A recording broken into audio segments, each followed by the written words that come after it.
Good morning. A beautiful day to be in the city, and most importantly, a beautiful day to be safe in the city. As we're joined here today with our federal partners, the police commissioner and Commissioner Camara, we are all here to talk about the 80th session of the United Nations General Assembly. And next week, the session will ramp up with many heads of state and heads of government attending.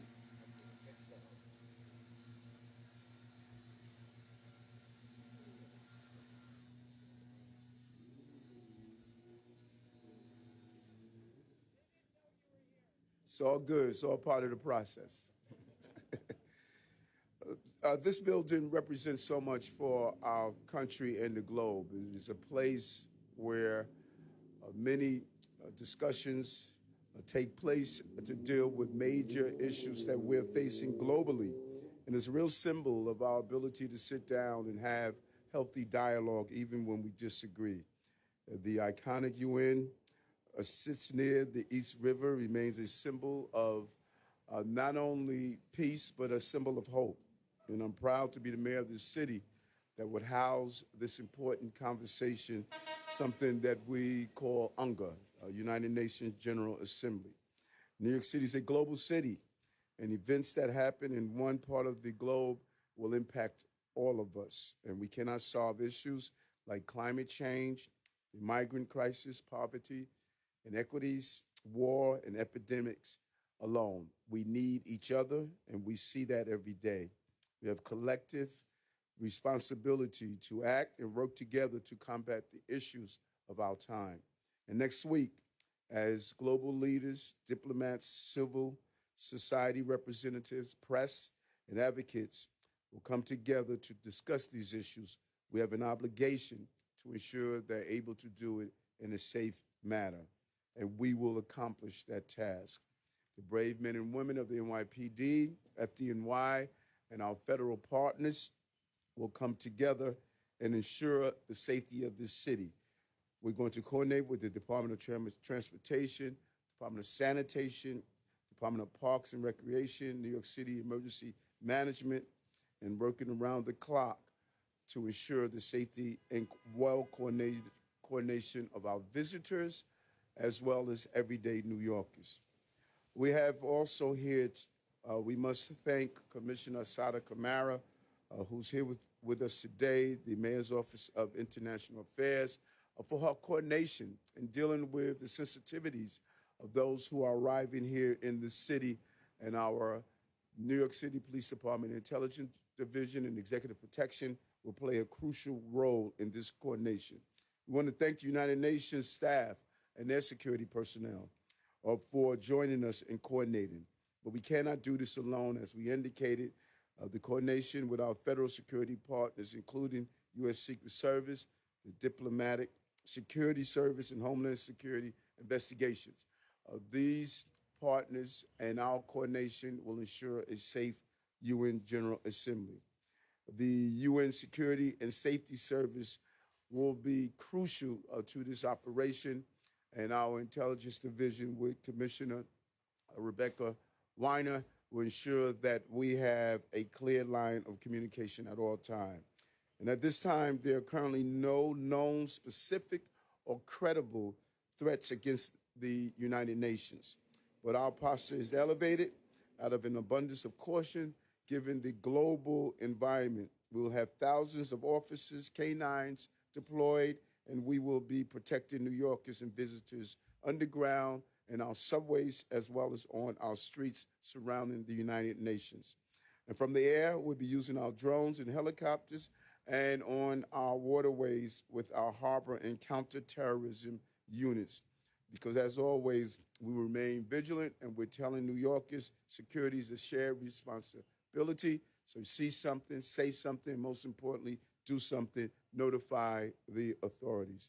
There will also be security measures that you may not see, and pedestrians and vehicular closures will be in effect on and off throughout the weekend and into next week. So if you're getting around the city, it's always better to take public transportation.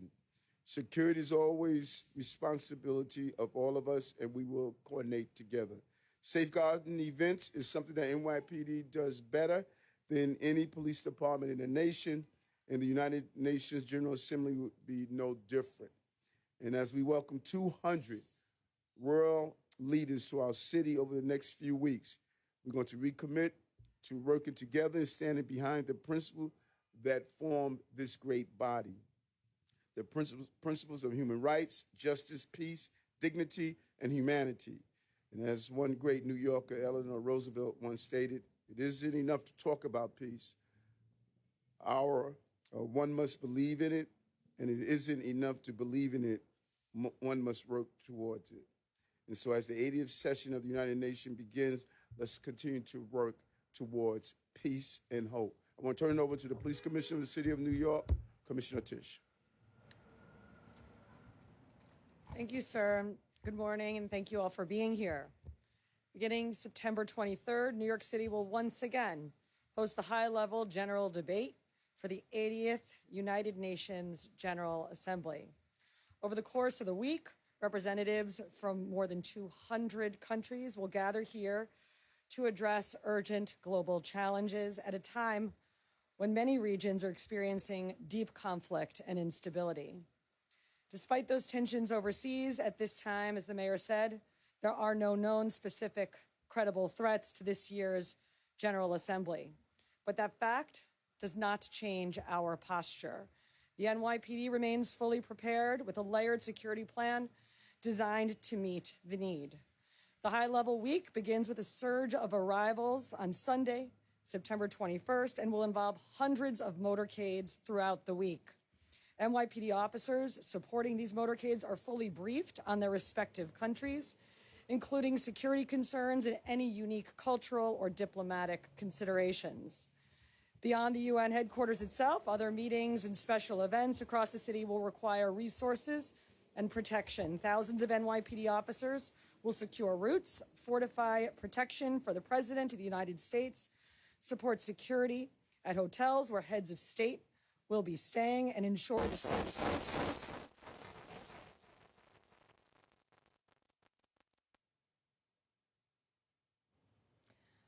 All right, and ensure the safe movement of delegations citywide. The resources that we are deploying are extensive and go beyond just a uniformed presence. Our specialized units will be out in full force all week, including harbor units on the rivers, aviation assets, overhead heavy weapons teams, and counterterrorism officers on the street. And our TARU drone team will be providing real-time situational awareness. Additionally, a temporary flight restriction will be in effect from September 21st through September 27th with a 2 nautical mile radius of the UN. Flying drones inside this restricted airspace is strictly prohibited. The NYPD will be working closely with our federal partners to detect and swiftly mitigate any unauthorized flights. This is one of the largest and most complex security operations anywhere. Our intelligence division has worked in lockstep with the U.S. Secret Service, the State Department's Diplomatic Security Service, the FBI, and international partners to ensure that world leaders and millions of New Yorkers are prepared and protected. And of course, we rely on the public as part of that mission. If you see something, say something. Call 888-NYC-SAFE to report anything suspicious. We also protect everyone's First Amendment right to protest. Peaceful demonstration is a vital part of our democracy, but we will not tolerate anything that causes disorder, that disrupts daily life, or that threatens the security of this event. Here's what the public needs to know about traffic impacts.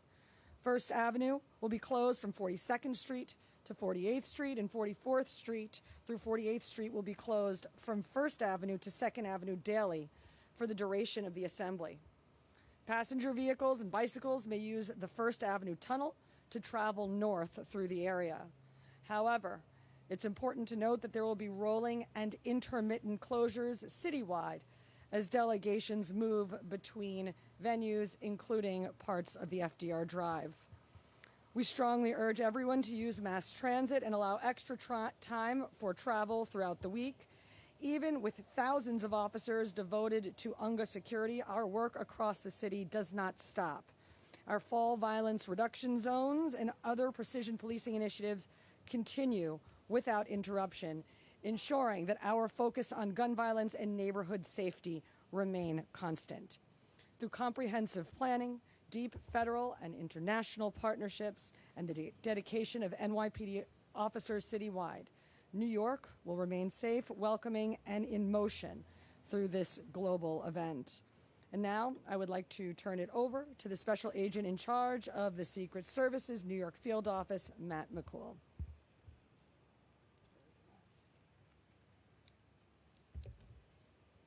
Thank you, Commissioner Tisch. Good morning, everyone.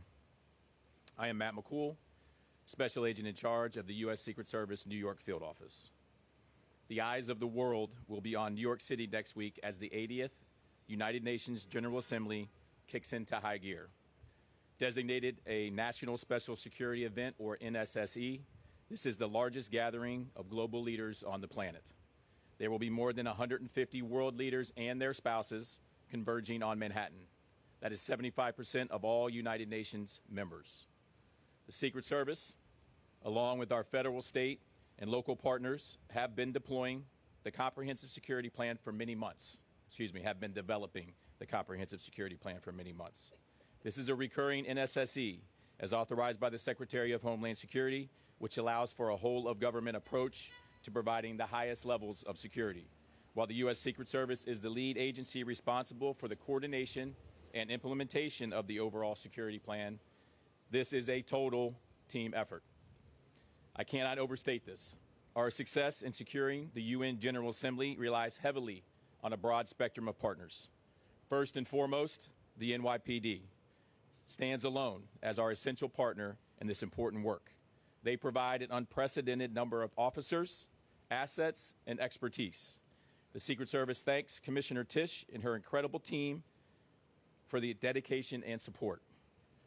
We also work closely with so many other local partners, including the Port Authority Police Department, the New York City Office of Emergency Management, and the FDNY. I'd also like to thank and recognize some of our many federal partners who also play a critical role in this effort, including the Diplomatic Security Service and SAC Brian Wood, DHS Homeland Security Investigations, the Federal Air Marshals, TSA, the FBI, DOD, HHS, FEMA, and the U.S. Coast Guard. I would also like to recognize and thank Michael Brown, the Chief of UN Security and Safety Services, for his tremendous partnership. As the UN General Assembly ramps up in the days ahead, I want everyone to know that the members of the Secret Service, along with our incredible team, will be hard at work, ensuring the highest level of security for our protectees and the public. An operation of this size will undoubtedly cause disruptions across the city. Please note the frozen zones around the United Nations complex and the surrounding areas. As Commissioner Tisch mentioned, our partners at the Federal Aviation Administration are implementing temporary flight restrictions throughout New York City, including the United Nations and local airports over the next week. These restrictions also prohibit the use of drones. Violators could have their drones confiscated or be charged criminally. The public, however, will see authorized Secret Service and NYPD drones flying in the restricted airspace. There will also be waterway restrictions along the East River adjacent to the United Nations. The U.S. Coast Guard and the NYPD Harbor Patrol will enforce these restrictions. The Secret Service is mindful of the 8 million New Yorkers whose lives do not simply stop because the UN General Assembly is in session. We appreciate your patience over the next week. When it comes to our collective safety, everyone in New York is a force multiplier. If you see something, say something. Do not let it go. Tell a cop or tell any member of the Secret Service. We appreciate you. I would like to introduce Special Agent in charge of the Diplomatic Security Service, Brian Wood. Thank you.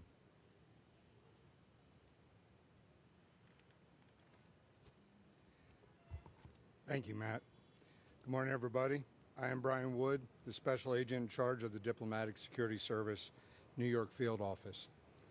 The Diplomatic Security Service is a law enforcement and security bureau of the Department of State. This UN General Assembly is our largest protection mission of the year.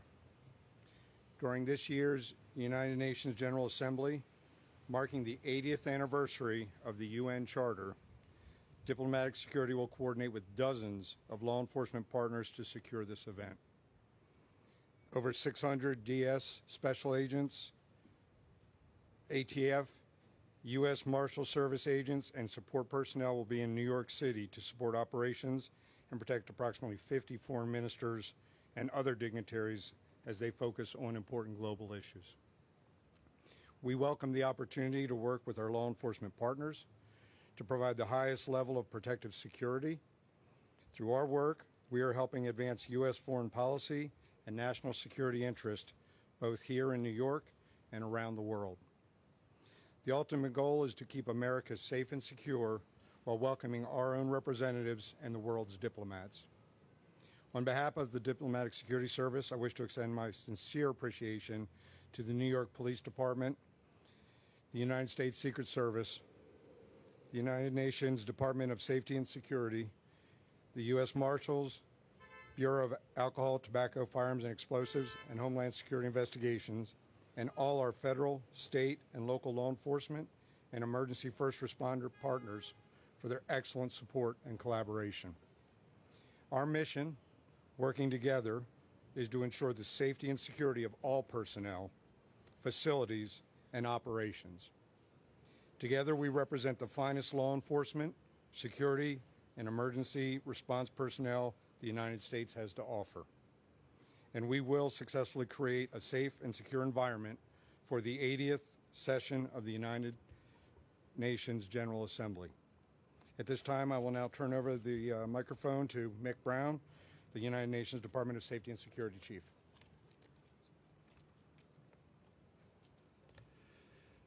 Good morning, everybody, and welcome to the headquarters district of the United Nations. My name is Mick Brown, as Brian mentioned, Chief of Security here at headquarters. The UN Security and Safety Service is in advanced stages of preparation and planning for the high-level week of the 80th UN General Assembly, the annual and largest global gathering of heads of state and government.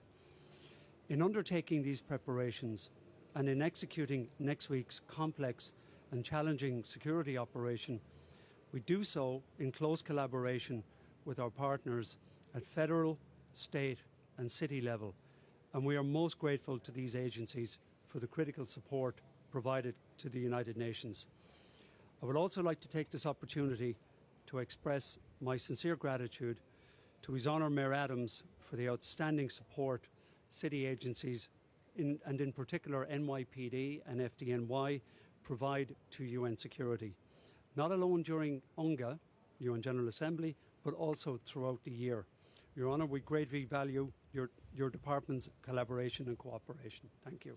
Thank you.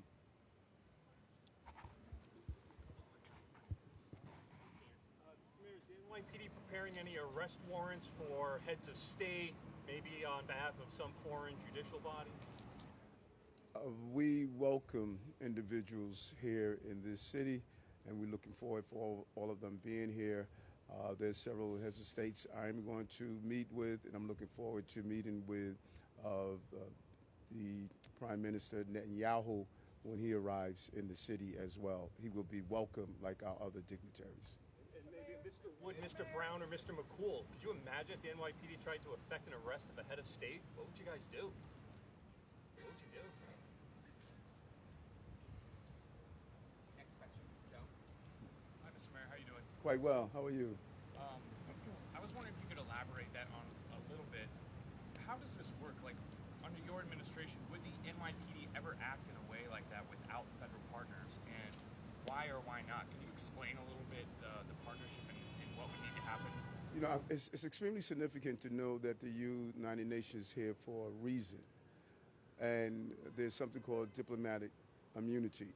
And anyone that understands when you invite so many heads of state here, you want to do it at a level of security. And with a level of understanding, you have a right to come here and voice the positions from your country. And we respect the rule of law here. We don't react in reckless manner of stating that we were going to arrest a dignitary that's here. There are processes that are in place, and we will respect and we will carry them out accordingly. This is to Commissioner Tisch. Last week you mentioned a heightened security in terms of the Jewish holidays, UNGA 9/11, and it was an off-topic in the middle of an entirely different murder case in Queens. Was that something usual, or was that something heightened or different? As I mentioned then, and I'll say again, this time of year it's fairly typical to get a heightened number of threats into the NYPD for New York City. And as I've said multiple times, we have been and we continue certainly over the next few weeks to be operating under a heightened threat, in a heightened threat environment. That said, there are no specific credible threats to the United Nations General Assembly meeting at this time. Yeah, for either the commissioner or the mayor, how are you advising New Yorkers about, street closings and when, things are going to be closed or shut down either for demonstrations or for movement so that, they're not seeing, there's generally no signage or anything like that, to avoid this street or that street or turn 10 blocks prior. Yeah. As you know, as a lifelong New York City resident, I am myself as well. UNGA is very difficult for getting around the city in a vehicle, and so we do recommend New Yorkers use mass transit as much as possible, in particular our subway system. As I mentioned, there will be some permanent street closures for the duration of the event, but then there will also be more temporary street closures. Obviously, we have to take security of whoever the protectee is into account before we notify the public of certain closures. So for some to many closures, there will be no notice. Thank you, everyone. We'll do off topics. Okay. Thank you, everybody.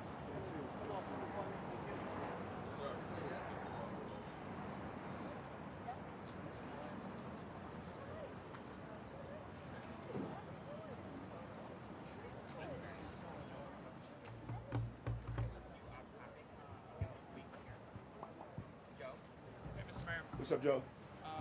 I was wondering if you could clarify something you said yesterday at a press conference. You said, I'm not for boys going into the same bathroom with little girls.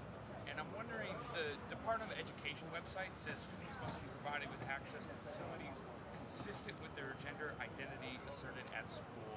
Could you just elaborate what you meant? Yeah, And do you feel like there's distance between you and DOE policy? Yeah, listen, I'm clear. I think that, and I also said at the press conference yesterday that we're going so far away from common sense.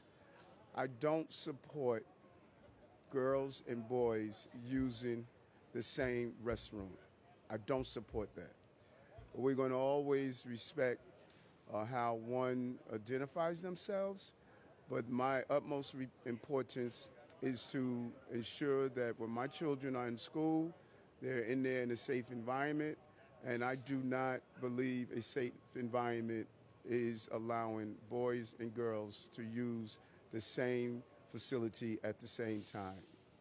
The DOE policy needs to change. Is that something you would like to see? I'm going to dig into it more, and if it permits young boys and young girls to share the same restroom at the same time, I'm going to look at my authority and power to change that. Let me finish. I don't believe that should happen, and I think that we have become so politically correct that we are incorrect. Boys and girls should not be in the same restrooms at the same time. And I think the average parent, particularly if their child is a girl, would agree with me. And that is what I believe, and I'm going to look at exactly what the policy is, and if it's allowing them to be in the same restroom at the same time, I'm going to use whatever power I have to stop that. Yes. You don't have to dig in. It is what it is. The Department of Education says spaces like that should be segregated. That spaces are designed around gender identity versus designed around sex. That's the difference. You say they should be designed around sex. Department of Education says it should be designed around gender identity. That's the difference. Okay. Is that what you- And again, as I stated, I would dig in. Is something that I haven't dug into. I'm going to dig into that. And then I'm going to find out from our legal team what's my authority. And if my authority allows me to alter that, I'm going to alter that. Boys and girls should not be in the same room at the same time. And you stated that it should be around identity. That's not education. You said that they stated it should be around identity. I don't have an issue with that. They can't be there at the same time. At the same time. I go into restaurants and it says men and women could use the same facility, but we're not in there at the same time. So there's a difference to that. And that's what I'm going to find out. Mr. Mayor. Yes, sir. Shudaji with China Central Television. Just one question. We know that due to budget issue, many UN organizations, they are planning to move out New York City. How would that impact the New York jobs and economy? Well, we have more jobs in the city's history, more small businesses in the city history. We dropped unemployment all over the city, but specifically in black and brown communities. I'm seeing just the opposite. I'm seeing people coming into the city. This is a great place to work, one of the top locations for new grads because of our technology industry. I see just the opposite. We're moving in the right direction. Our economy has been the strongest it has ever been. This city is thriving, and people are going to continue to come here. This is a great city to be, and we believe that's always going to be the case. Yeah, Mr. Mayor. Yes. There's still a casino application for the east side here. Yes. Right next to the UN. Yes. Given the security briefing, does that make sense to you, having a casino practically adjacent to the UN? Well, the final determination is going to be made by the governor, and we have one appointee on the various committees, but the governor will make that determination, and I'm sure they're going to factor in safety, they're going to factor in location.